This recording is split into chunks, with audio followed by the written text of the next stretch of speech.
Greetings, everyone, and happy Friday. Thank you so much for joining me today. And normally I have this live stream just on a private Facebook group I do every Friday morning on my Go Team group. You can check it out. This session today, I'm broadcasting everywhere, and I really want to talk about what's been happening with the NAR settlement and what's coming down, what we know and what we don't know, and how I think that is going to impact our business, and just some thoughts and tips on how you might want to position yourself. I will be doing specialized trainings on the buyer side and the seller side. And I just came back from the Ninja installation event, and my intention is to really turn Realty Partners into a ninja company. And so how do we deal with this as ninjas? So all of you probably have heard and seen a ton of commentary about how unfair it is, or why don't we just all sue the attorneys? And none of that is really productive. And I've been in this business now for over 20 years. And I have to tell you, when I started my team in the Sarasota marketplace back in 2003, I used to work with buyer agency, only with buyer agency. We would not work with a buyer that did not sign a buyer agency agreement, agree to our compensation, and agree to pay a retainer as a condition for us to work with them. And we had no issues with that. And what's the key to making that work? The key is value, and that's what's going to happen moving forward. The situation really is not very different from the trend that we've been seeing on the reduction of the co-bro commission. It used to be 3.5%, whatever it was, and it started to slowly come down. And I've gotten more and more comments and quote unquote complaints. Oh my God, there's only a 1% co-broke offered, or a $500 co-broke offered, or a $100 co-broke offered.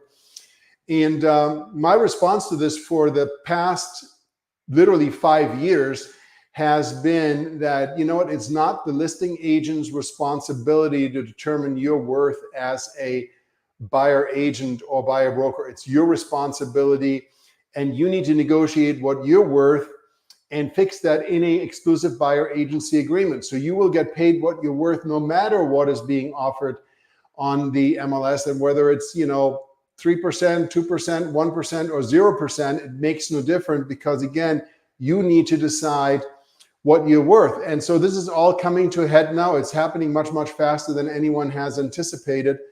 And so there really are two questions. What do we do with this with respect to our sellers? And what do we do with this with respect to our buyers if we choose to work with buyers? And I personally would like to preempt this by saying that this is probably one of the best things that has happened to us. And if you are a real estate professional, this is going to work for you. If you're not a professional and you're a part-timer that was just kind of like feeling entitled to make some money for nothing, then of course it's not going to work for you. But if you're a professional and your focus is on helping your clients, achieve the life that they dream of and find the home of their dreams, or helping them sell their property so they can move on, then this is going to be fantastic news for you. So let's talk about the sellers for a second. Right now, we're all in limbo. We don't have any clear guidance yet, other than that we know the middle of July, we will no longer be able to offer compensation through the MLS.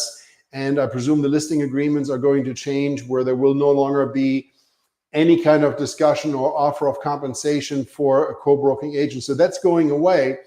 And so what does that mean? If you're a listing agent, you're taking a listing, let's say, middle of July or August, September, you might find this actually positive, because sellers that might be used to paying 6 or 7% or 5%, now, charging 3.5 or 4% will seem like a bargain to them. And so as a listing agent, you actually might be able to make this work in your favor if you have a strong value proposition. But the key right now is what is happening with the listings that you took right now, active listings that you took at 5, 6, 7%, where you're offering compensation to the cooperating agent.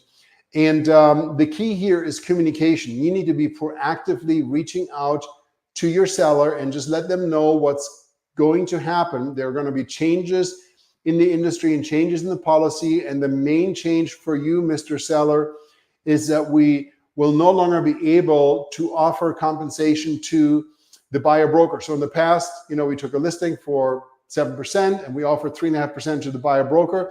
So that is going away. So we will no longer be able to offer that compensation. And when that rule goes into effect, we'll need to amend the listing agreement and change our compensation. So instead of 7%, let's say, and I'm just making up these numbers for illustration purposes, we'll bring it down to 3.5%. And we no longer offer that compensation to the buyer agent in the MLS, and the buyer's going to have to negotiate that with the buyer agent themselves. They're going to have to enter into a buyer agency agreement.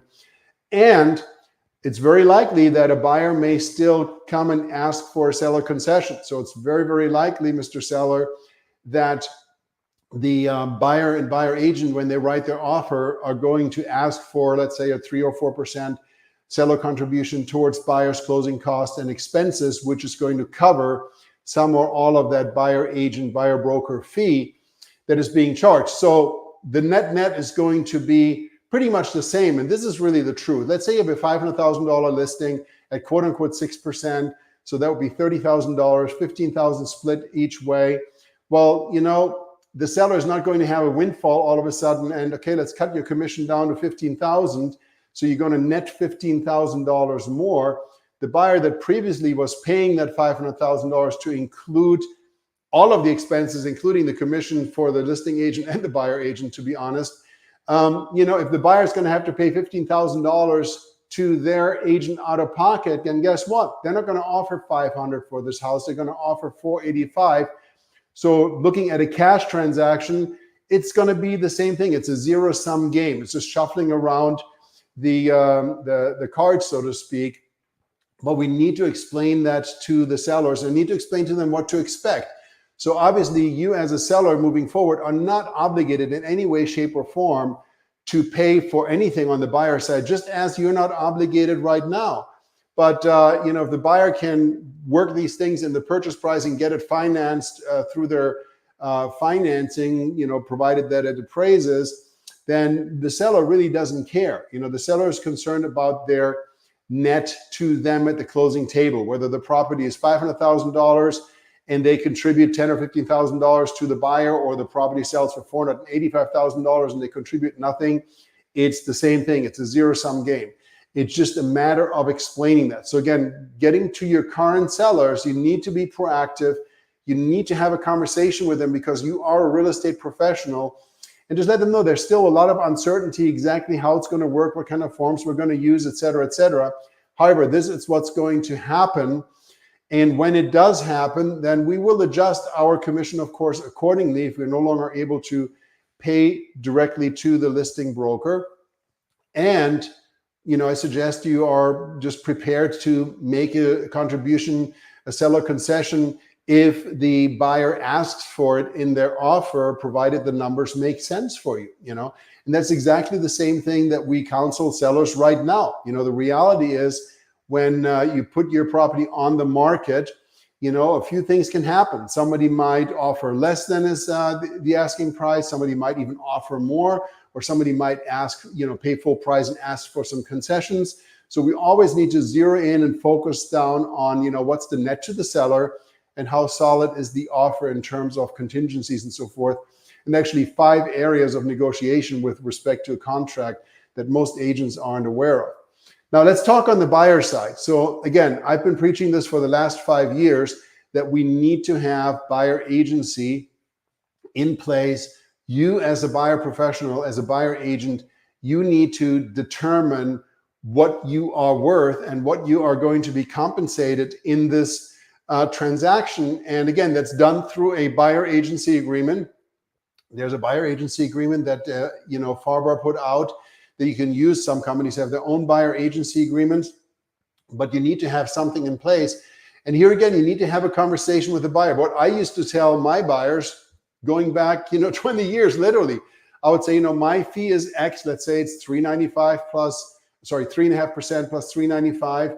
And here's going to happen. If the compensation offered is greater, and there may still be compensation offered with new construction, for example, because builders aren't part of NAR, and if it's not an MLS property, they can do whatever they want, you know? So if there is compensation offered and it's more, let's say a builder offers a bonus, we got some properties we're blowing out, we pay 5%.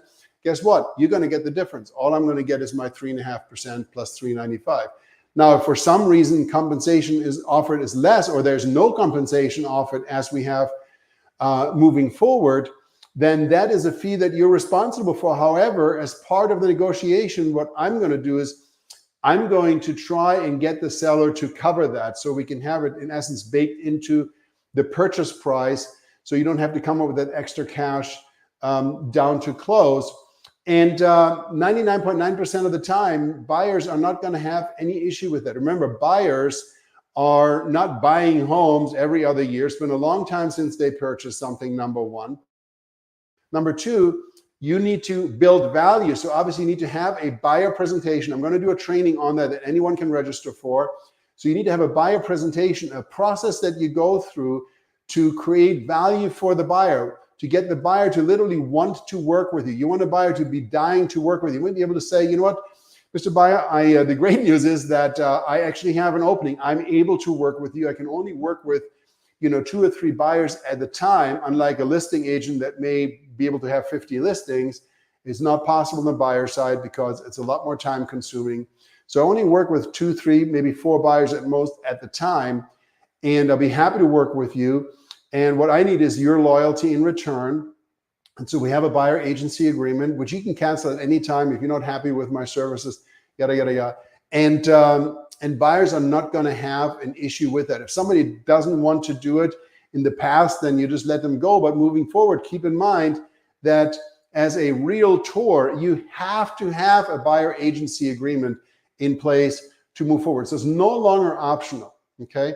And again, you want to be just like if you're competing with other listing agents to get a listing, you need to build value to get people to want to work with you.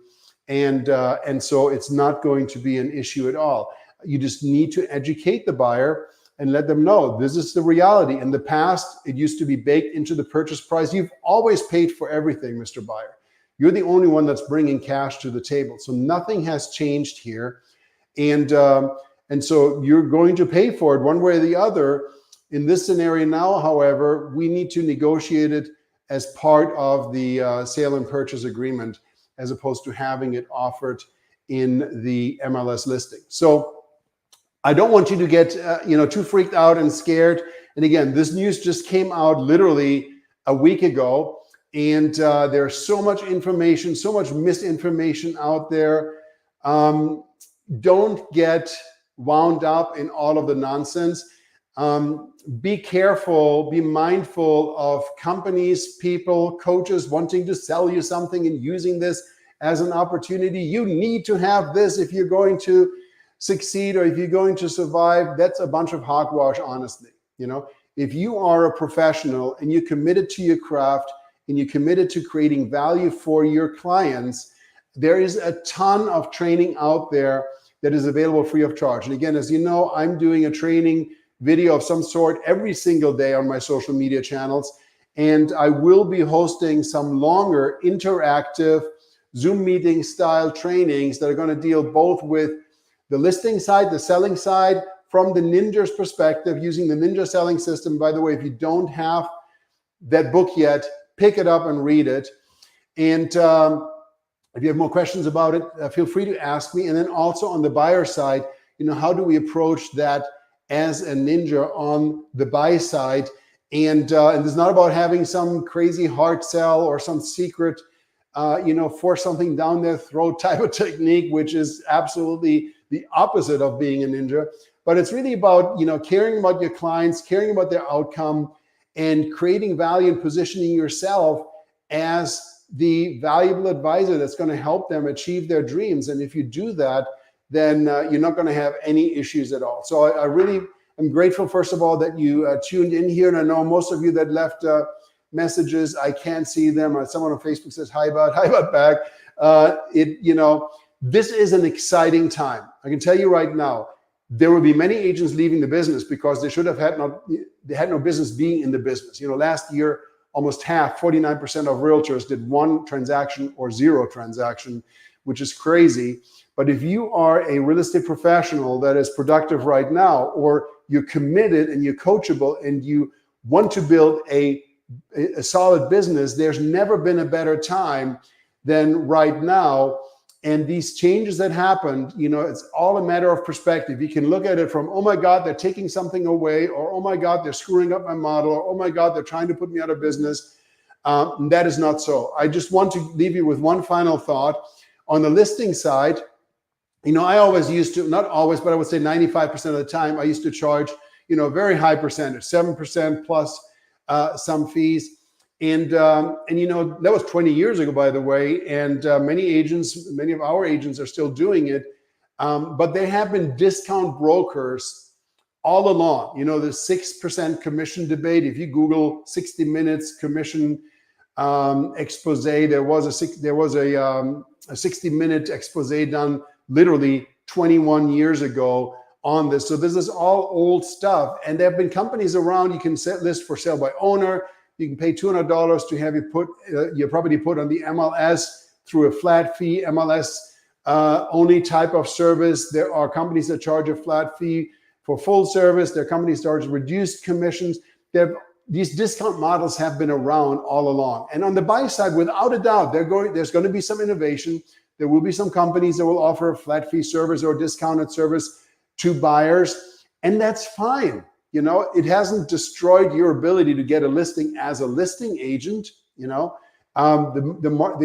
market, the sea is so huge. 5 or 10% are going down a different path. That's totally okay with me, and it should be totally okay with you. So don't get freaked out about this. And if you aren't following me yet, follow me and stay tuned.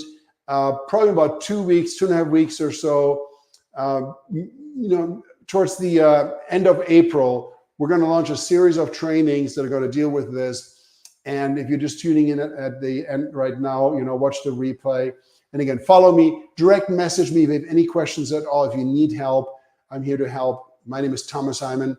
And again, thank you so much for taking the time to join me today.